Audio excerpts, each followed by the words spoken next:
Hi everyone, how are you guys doing? So, I'm getting ready to go to bed, but I forgot I needed to read The Struggle is Real. So here you go. And we're going to get started real quick, like it's almost 9 o'clock. I'm really lucky because, I don't have a whole lot I need to do tomorrow, or I don't have to get up early in the morning. It being Good Friday is going to be a really relaxing day for me.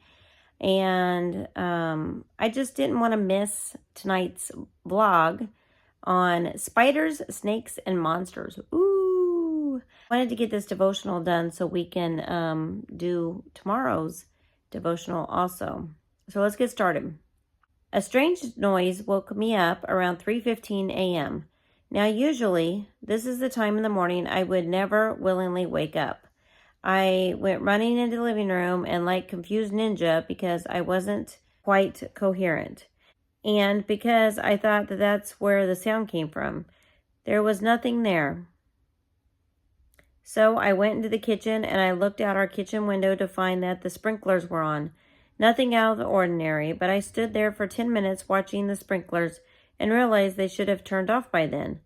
My husband was out of town and my thought was, well, I'm not going outside to turn that water off. There were spiders, snakes, and monsters out there. Ooh. I'll wait until I have to get up in like 3 hours. I went and I laid back down and God began to speak to me. He asked me, why wouldn't you go outside? And my response was, it's dark and I don't want to. Then he said, but you know there is a problem and you know how to solve it, but you're choosing to go back to bed and deal with it when it's more convenient for you. That water can flood your yard and your neighbor's yard. That water bill, well, it's going to be through the roof. But you just go ahead and go back to bed because you're too scared to go outside. You guys ever done that? Get up in the morning really, really early. Now, I usually do get up at 2:30, 3 o'clock. Sometimes it's 3:16, 3:15. And I always want to say, God so loved the world that he gave his only begotten son, that whosoever believeth in him shall not perish but have everlasting life. John 3:16. When I get up and I see that the time is 3:16. And it helps me be able to go back to sleep. I have not really been scared of the dark or being at night. Actually, I can't sleep unless it's completely dark and completely quiet, or a fan going, or sound machine or something, you know. But yeah, I don't get really scared at night, but I have been scared to go outside at nighttime because of the snakes and the spiders and the stuff that are crawling around, and I don't want to go near them, and I kind of get that. So let's see what else this says. I lay there for probably another 5 minutes, and then I decided that God was right. I got out of bed, I put on my pants and my shoes, and got my book light flashlight because I couldn't find the real one, and I marched outside. My stance was, I double dog dare a spider or a snake to bite me. The walk wasn't short, and I walked through the spider web, and I screamed a little, but I found the water main, and I turned it off. I went back inside, I lay back down. Then God spoke to me again about how the position I took about waiting to turn on the water off was the same position we are often to take when we see an injustice happening around us. We will see something we know that's not okay or moral, but because it's not the best time for us, we choose to close our eyes, and instead of fixing the problem, we look at the difficulties we may face and the lack of resources and say, I can't do that. I'm just one person. I don't have what it takes to make it happen.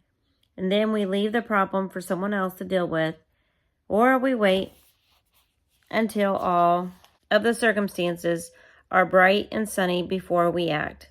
In the book of Esther, a young Jewish woman was placed in the palace to marry the king who was not Jewish. When the horrible plan to kill her people was made known to her, she did not stay silent. She devised a plan and she acted. She recognized the unique position she had been placed in, a voice of reason to the king,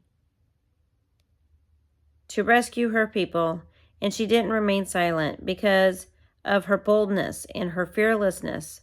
The Jewish people were not harmed. I encourage you to read the whole story. It is so inspirational and beautiful. Oh, love the story of Esther. And this is good timing to talk about Esther, being the Easter time and the times that we're living in with the marriage supper of the Lamb. It, as Christians, we think of the book and the story of Esther, and we think that that is something that could be a representation or a symbol of what is to come for us as Christians. And it is a very beautiful story of marriage and love and the kinsman husband waiting for his bride. Oftentimes, we don't do anything because we are afraid of the unknown, of what's out there once we start our journey to solve a problem.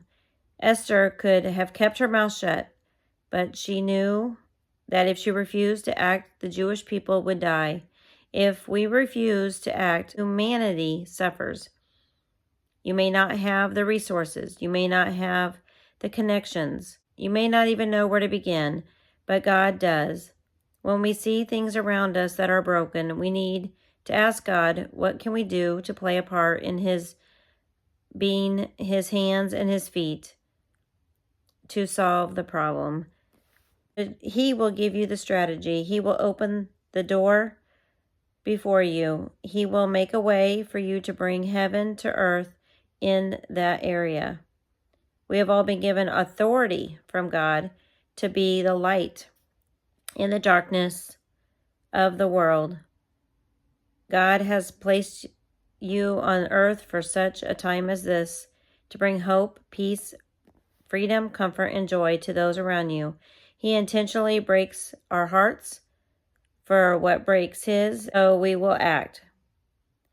We can no longer stay silent with the voiceless are being taken advantage of. We can no longer stay motionless when people are enslaved around us. We can no longer turn a blind eye because Jesus didn't turn a blind eye when we needed Him to rescue us. Wow. You guys, this book, every time I'm going through something, this book is speaking to me as we're reading this together. Let me explain, but let me finish this real quick. Start small. Is there a homeless outreach that you can be a part of? Is there a cause that you can help support financially? Can you sew? Maybe you can make something to sell or give the profits to an organization that is making a difference. Are you praying for justice and peace? There are so many ways that you can play a role in bringing heaven to earth. I encourage you to pray and ask God how and where you can get involved. For reflection, what are some injustices that you are passionate about? How can you play a role in solving the problem? Reflect on the gifts and the talents that you could have to use to solve a problem. And have a solution. Having God help you have a solution. So, yeah, this one's a good one for me. Yeah, I've been thinking a lot of the programs, organizations, the outreaches that I can get involved in. This is something that I want to do as a Christian, as a single mom, is to help others. I actually want to start my own ministry, and I'm working towards the goals of learning how to do that. I am praying desperately that God will give me gifts and talents and the ability to use my journey as a single mom to help other single moms. That is why I have this channel. That is why God has brought Blessed Be the Gift to me. I am a reseller, and I want to use my reselling profits 100% to help others and start a nonprofit organization of my own. So, yeah, I have been seriously thinking about how God can use me these last moments here on earth, and I want to be used by Him for His glory. I want to give Him all the praise for everything He's done in my life and what He's going to do with my ministry. And yeah, there's a lot of single moms out there who are struggling, who really need some help.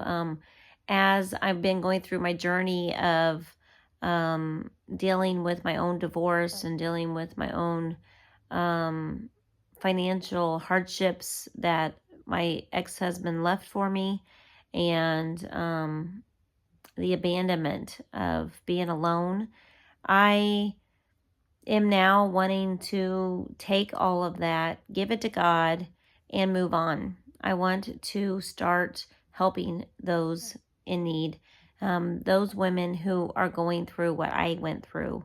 It is very common now for men to up and leave their families and not support them. It's very, very common for the court systems to rule in the favor of whoever files for the divorce. And so if you're a Christian and you think like me that the divorce was unbiblical, it was unwanted, you're going to have a battle that you're going to have to fight to keep what is rightfully yours.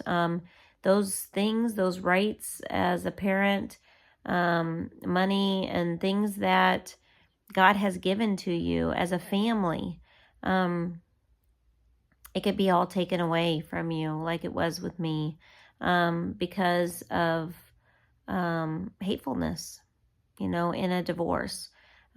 Justice system is very flawed and is very corrupt, and money talks in the court system, and that's all I'm going to say. As a Christian, you're going to not want to fight that battle. You're going to want to give it over to God and let the pieces fall where they may. Let that other person be the one that's hateful. Don't be hateful back. When I was going through my divorce, I wanted everything to be 50-50, just right down the line. I mean, if he wants to be with someone else, if he wants to have a divorce, I was okay with that. But everything should have been divided 50-50. Everything should have been equal. We are still a mother and a father to our child, and that doesn't stop just because you're divorced. And so there's a lot of single moms out there, and my heart breaks for those single moms who went or is going through what I am going through. I have joined a whole lot of forums and groups that are helping other single moms, and we're all kind of joining forces together to fight for the injustice, to stand up for our motherly rights, our God-given rights, our parental rights. I've joined Moms for America. I have joined several different organizations that are Christian-oriented, but they are standing up for what is right biblically when it comes to marriage and divorce and singleness.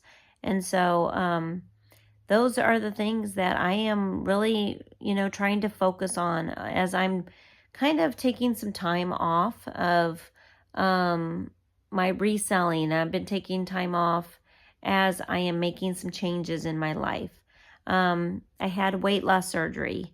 It's been 8 weeks now, guys. 8 weeks. Not quite 2 months, but almost real close. And so as of Monday, I think it will be 2 months exactly.